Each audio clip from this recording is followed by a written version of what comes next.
Hi, welcome back. Today we're going to take a look at an Oric 1. This one has got a grey label. My original one has got the colour label. They're both 48k.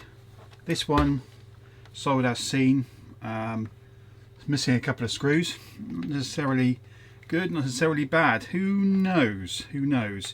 So yeah, it's not been used. I've just plugged it in to my SCART connector on the monitor. Came with a bunch of other stuff, quite a few tapes, Oric chess, Oric multi games. This is the first one I've had actually where this is original Oric software. So mine was never bundled with that. I had the welcome thing and that was it. Don't know where that's gone. Yeah, I had the welcome cassette, nothing else. But these ones, that's Oric multi games 1. In fact, there's 3 copies of that. These ones are a different colour and quite badly faded, although they are originals, but I think they've been left in the sun. And Oric Flight, very badly faded, but they're original cassettes, and they looks like it was either bundled with it or offered as Oric software. I don't know, that's an odd one. And there's a classic there as well. Great game. Alright, cool, so let's take a look at that. Oh yeah, also in the bundle was a manual, so it's a pretty standard manual, and this one here, advanced programming, is actually a really good one. I got this on PDF, but that's nice to have. And also these, which are the original The Computer course, which was, I remember back in the day, there's volume 1 and 2 only, but these are amazing. I mean, they're proper. I remember having this very thing as a kid. I think they started in the 70s or something, and it's just amazing, real proper retro. I don't know, that's just fantastic. Oh, maybe not, maybe the early 80s then, because there was a Spectrum there. So yeah, I need to find out a bit more about that. I do remember it, but only vaguely. But yeah, that's cool. Right, so let's get on with it. I've got the power supply ready to rock. I think it's just a case of testing it. It's in reasonable nick. There is a ding on the keyboard there. It looks pretty bad. Other than that, it's really quite clean, apart from the slightly worrying missing screws and the fact that the security metal strip that goes on there with the serial number, that's disappeared completely. So I don't know what we're going to find. I strongly suspect it just won't start. Let's have a look.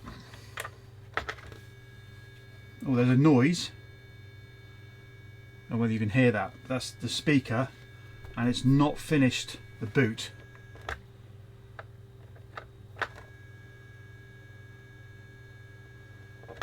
Yeah, so it's definitely dead. Oh. Slightly more random things on the screen. Wow. Okay, yeah, that's not great. Let's try the reset underneath. I suspect it won't do anything, but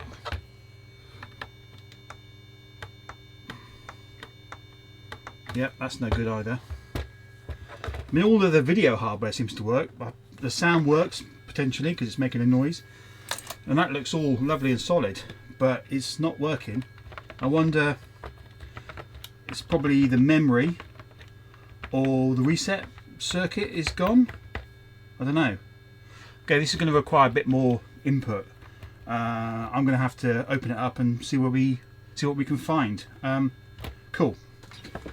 Well, I've hooked this up to the reset line on the IC. So that shows 0 volt. When I do that, it seems to be buried at +5 volts, which is not right. Or I'm not seeing that change. Pushing that, you should see a change of state as it reboots, but I'm not seeing that.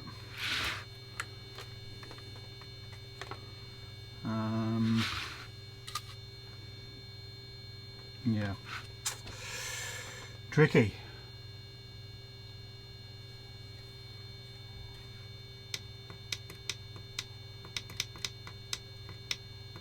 Does seem to be doing something. I can't seem to get my scope to work in single shot properly. It's really annoying. It's just too old. Okay. Well, none of the chips are overheating. That's the first test. This one is a little bit warm, I have to say. It's one of the only ones that are socketed, apart from the big ones. IC26, which is it's upside down. I can't. It's on the side. I can't read that. Yeah. So there's probably the reset circuit. I'm wondering. Let me just do some more testing.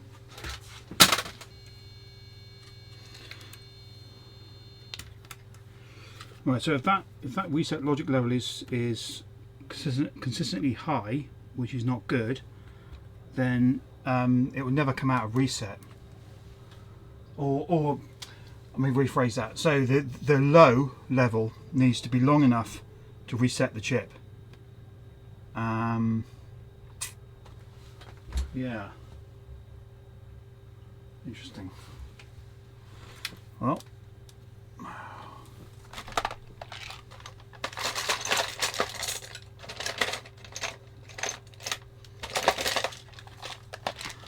See what happens. So this is going to put a low level in there. This is not a great idea. It's right onto the CPU, but hey.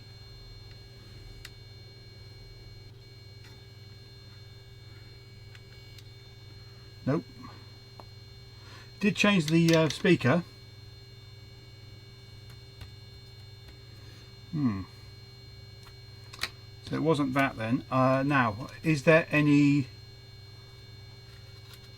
activity on the clock? Okay, so there is a clock pulse.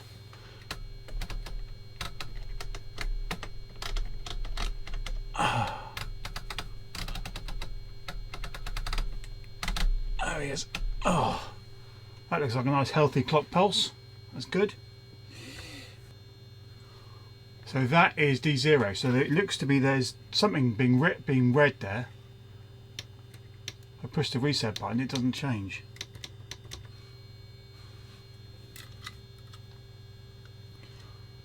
And that's D1. All the data lines are the same.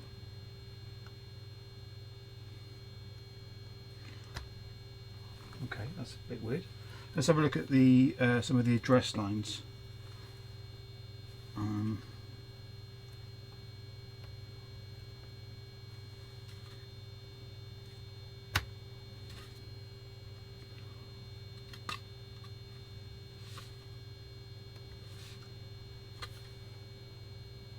Let's go to lower address lines. Right, that's high. I can't see any activity on there at all. If we put it on data line there, oh hang on, dodgy connection.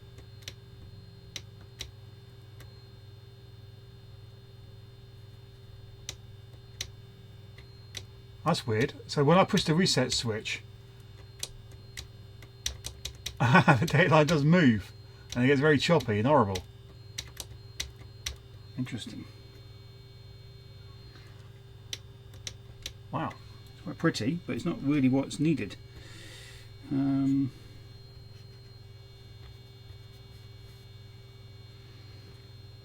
I guess it could still be the reset line. Well, there is something there. That doesn't look right.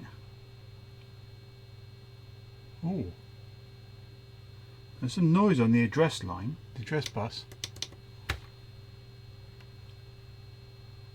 Wow, what the hell is that?